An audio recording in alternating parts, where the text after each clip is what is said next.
Welcome to the first ever ConnectCTNY podcast. We are live from the Ridges in Stamford, Connecticut, the site of our first and next event for ConnectCTNY on May 18th. I'm your host, Mike Spindler, sitting next to my good buddy, Austin Glazer. How are you, sir? I'm here, but I'm more excited that today we are joined by Delaney Wallace of the Barnum Financial Group, and he goes by the world's strongest accountant. So before we ask questions about why they call you that, Delaney, I want to welcome you to the Ridges here in Stamford.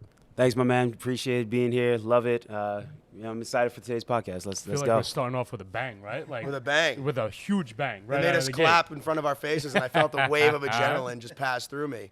Delaney, listen, I want to open it up first. Obviously, thank you for being here. Why do they call you the world's strongest accountant? Because they just called me the insurance guy. I don't get any cool adjectives like that. I don't have a cool one either. Yeah, I want to know about his adjective though. Yeah, there was a little bit of a developing story with that. Yeah, I know, like, anytime you get into any type of like sales business, right, the first thing they say is you have to differentiate yourself, right? And so we all go, our product's different, our service is different, the same mumbo jumbo that everybody else says.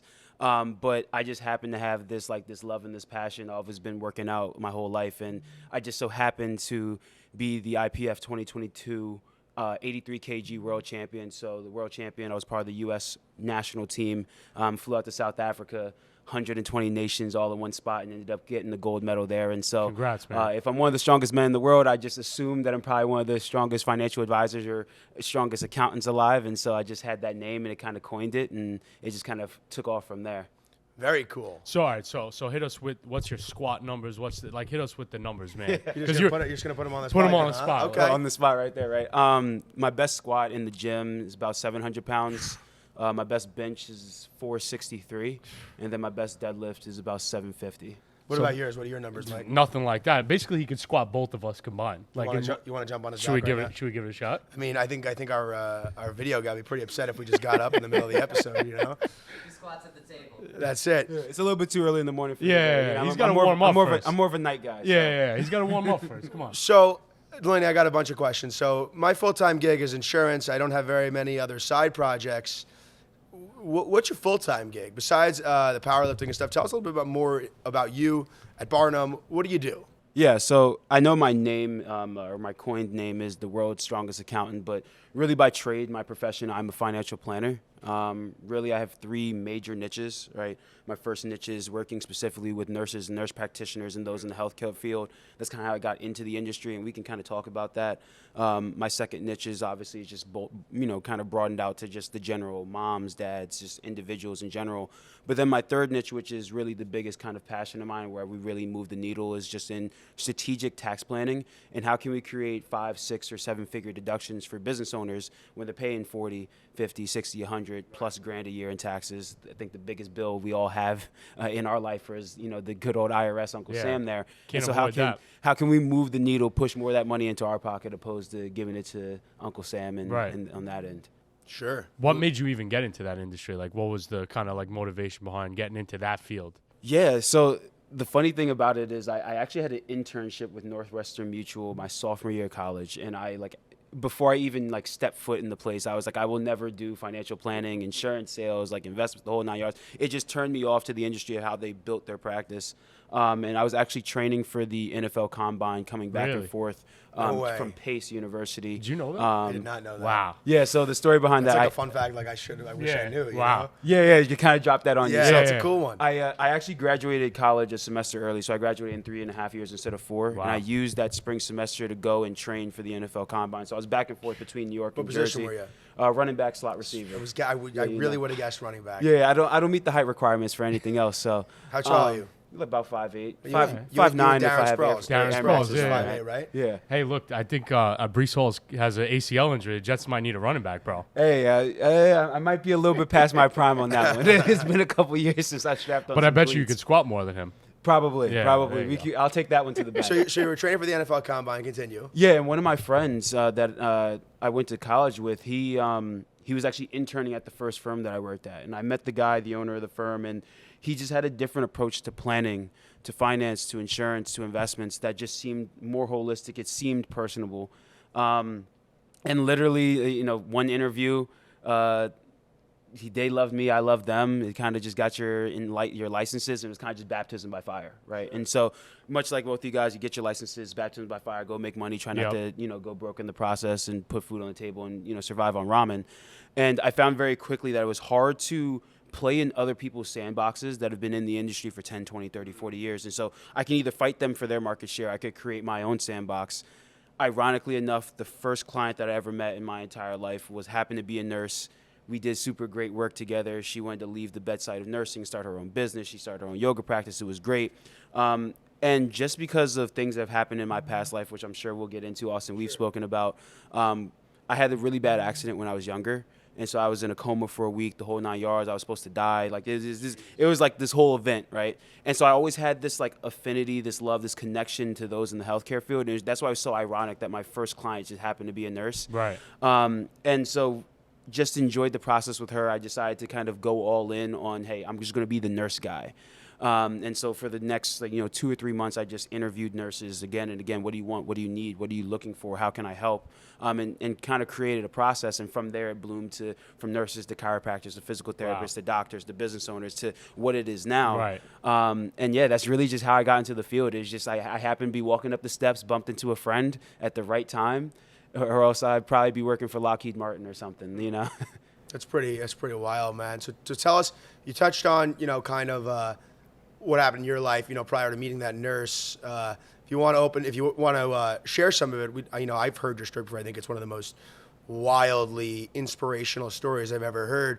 And I think for those of us who are listening, those part of the staff that are helping us record it, I would love for you to share a piece of it. I mean, I think that's a big piece of made you who you are, as my story did for me. I'd love to hear some of your story. Yeah, absolutely. So to condense it as much as I possibly can. So I'm not from New York or Connecticut by birth or anything like that. I'm more of a Maryland type of guy. So for those that live in the South, like Virginia, they consider me a Northern boy. You guys think I'm Southern. I'm somewhere in the middle. Right. And so the really cool thing about Maryland is like extremely diverse, right? Like one of my best friends, their family were literally farmers. I've never met farmers a day in my life after that, but they were literally farmers. And so every year they turned their farm into this huge like haunted house Halloween party. The whole town would come down. I'm talking hundreds of people all come down. And so we're jumping. They have a hayride that they turned in from like one of their tractors. Me and my friend were playing tag, jumping on and off the hayride, the tractor there. And like I was a big theater nerd growing up as well, like on top of the sports. So like I was almost like Zac Efron from. I was Zac Efron from High School Musical, right? And I get like made fun of when I show up to football practice a little bit late, and so now I got to fight the guys and make sure I'm still like that. But so I had like this cape and this top hat from this like character from Phantom of the Opera. It fell off. And so I was like, all right, let me go jump off and go grab it. I've done it a million times. And so I'm not sure if you guys ever saw, The Incredibles? That little short lady? Yeah. How she's all like no capes. Right. Well, that day I found out why she didn't want any of her superheroes wearing capes. I jumped off the tractor for the last time. The cape got hooked onto the back of the tractor while I was moving, yanked back down, smacked the back of my head on the back of the tractor. Still got the bump on the back of my head to prove it. And literally skull fractured down the center of my skull, brain swelling, the whole 9 yards. Long story short, they helevaced me to Children's Hospital, and they told my parents, we got two decisions. He is either going to continue to be awake and he's going to try to fight this, but his brain is swelling up to the point that it's going to get crushed in its own skull, or we can put him into a drug-induced coma, in which case, because he's so young and the trauma to his brain so severe, he's got like a 1% chance to wake back up and even less of a chance to like be a functional member of society. Like I'm not supposed to be here, right? Which is why I just have such this great gratitude for just life. But bringing me back to that, it's, nurses, doctors, everybody in that hospital, they saved my life. And so even at a young age, I was about eight years old at the time, even at a young age, I was very self-aware of the magnitude of what happened. And so it was just kind of almost like divine intervention. Like the first client that I ever met was a nurse. Like that's how I got into the industry. That's how I kind of started that headway. But yeah, man, there's a lot to unpack here. That's the condensed version of the story. Wow. But yeah. So basically everything came full circle, right? Like in terms of with the nurses and everything like that, which is unbelievable. So how old were you when that happened? I was about 8 years old. You were 8 years old, man. That's crazy. So, and how long have you been in the business, in your industry? So I've been in the industry now about 5 years. Okay. The first, I would say 2.5 years was that kind of nurse stint, where like it was just all in nurses. That's all I did. Like if you weren't a nurse, I wasn't even talking to you. This is my lane. I do it well. I know it well. And then slowly but surely, as you just progress and grow in your career, you start to expand. Your expertise changes. The things that you do change, and it's just kind of expanded and bloomed from there to those three kind of silos, if you will, that I spoke about before. I like that you have like the segments, like your target audience, you know your market, you know what you're going after, you know how to help them, and you know when to help them too, which I think is huge for pretty much any business owner, right? Sure, you know who to go after. Well, I mean, I think that a big issue that goes on in business right now is there's so many people that are trying to be a jack of all trades, but the problem is when you're a jack of all trades, you're a master of none, right? And if you're a master of none, you really can't be all that successful. You might see some good short-term success, but you'll never be that master of one proven industry. So like he said, it's great that you have your niches and you know what you're good at, but you are the 1%, baby. That's pretty cool. Yeah. Good for you, man, overcoming all of that. It's when I heard that story for the first time, I was like, yeah, that's an unbelievable story. Unbelievable story, right? So I guess, I mean, from a business standpoint, anybody getting into your industry, what advice would you give them? Or maybe not even just your industry, but anybody just getting into business, entrepreneur, what advice would you pass along to them? Man, I think perseverance is the biggest thing out of anything. Yep. And I'm sure that everybody at this table, we've grown to the success that we've had so far. But at the very beginning, like there were definitely dark times. There were definitely times where you doubted yourself. And I think the difference, and in my story, I always say it's like, hey, like, if some 8-year-old little kid can literally like be inches from death and then come back and literally be one of the strongest men in the world, literally be one of the top planners, financial planners in his firm, literally go on to do all these different things, then all of us have the capacity to be great and do great things. The thing that separates those that elevate to that next level versus those that fall short or don't make it is literally just stamina. Like most people just don't have the stamina to go through the mental stamina of like getting no after no after no, the mental stamina of working 40 hours a week and not necessarily getting the check you thought you should get. You know, when we're in these industries that aren't, hey, we clock in, we get our 20, 30, 40, 50, 70, whatever bucks an hour, and we actually have to we have to hunt, and sometimes if you hunt and miss, that it's just as bad as not hunting at all. Right. Sometimes even worse because you used up all that mental capacity. So I think just understanding that wherever you want to go, if it is big, if that dream is big, if it's great, if it's a little bit more than just the average person, that is going to take more from you, and that whatever effort you thought you had to put into it, just double it, and you probably still won't need. You'll probably still need more. And so I think that that's what's just allowed me to persevere through a lot of things, just because I just have this uncanny belief that I can literally do anything. Like I genuinely believe that, but I also have the humility to know it takes a lot of work. And so really just perseverance and just having that mental stamina to break through the wall and just say, hey, like I know it's still hard. I got to keep on going. Because there's this saying, it's like, well, like if you're going through hard times, you feel like you're in hell. Well, why would you ever stop in hell, right? You're like, so oftentimes we stop when things get hard. But it's like, well, if we're in hell, we might as well just keep on going because we're already at the bottom. So keep on persevering, keep on pushing through, whether it's dials, whether it's networking, whether it's just perfecting your craft, your knowledge. That's probably the biggest thing that's happened, and just finding a way to differentiate yourself.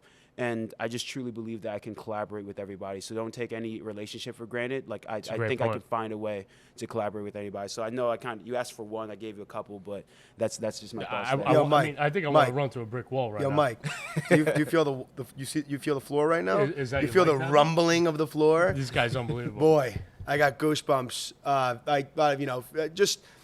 Just want to piggyback on one of the things you said. You know, you can hear no 1,000 times, but it's so important to keep going. I found myself thousands of times in my career, Delaney, being like, I'm putting so much work in. Why am I not seeing the success I want to see? But you're right. That's what makes a warrior, right? I mean, who keeps going when the going gets tough, right? I mean, I say this all the time. Complacency is the best friend of the devil. I don't even have like a complete thought process to just answer. Well, you just came back from Prague, so that's to be expected. That was an unbelievable answer. I mean, I can't think of a first better guest than Delaney, huh? No, definitely off to a great start for sure. I kind of want to touch on what you said in terms of networking, right? Because obviously, and just kind of switching gears for this podcast is all about kind of the networking, right? Yeah. ConnectCTNY is about building and connecting other business owners, entrepreneurs in this kind of area. And obviously, that's why we want to have you on, and that's why we're having you on. But I'm curious on what industries you connected with when you were first getting started out that helped you grow your business, and what industries you want to connect with moving forward that ConnectCTNY can ultimately help you with and grow your business even further. Well-worded question. You like that? Yeah. You're really picking it up today for me, dude. I'm very thankful for you. Well, I'm not hungover, so. I'm not hungover either. I'm just, I'm jet lagged is the right word, right? How you doing?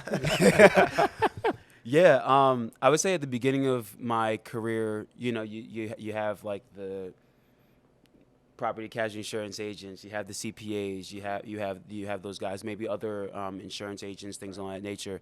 For me, because I had that nurse niche, I did a lot within like the HR departments of like hospitals, things on anybody that touched the healthcare space. Those are people that I connected with. For me personally, when it comes to just business and how it helps me, it's still the CPAs, it's still the insurance agents, it's still other life insurance agents, and obviously it's still other financial advisors, just because of some of the niches that I've been able to create.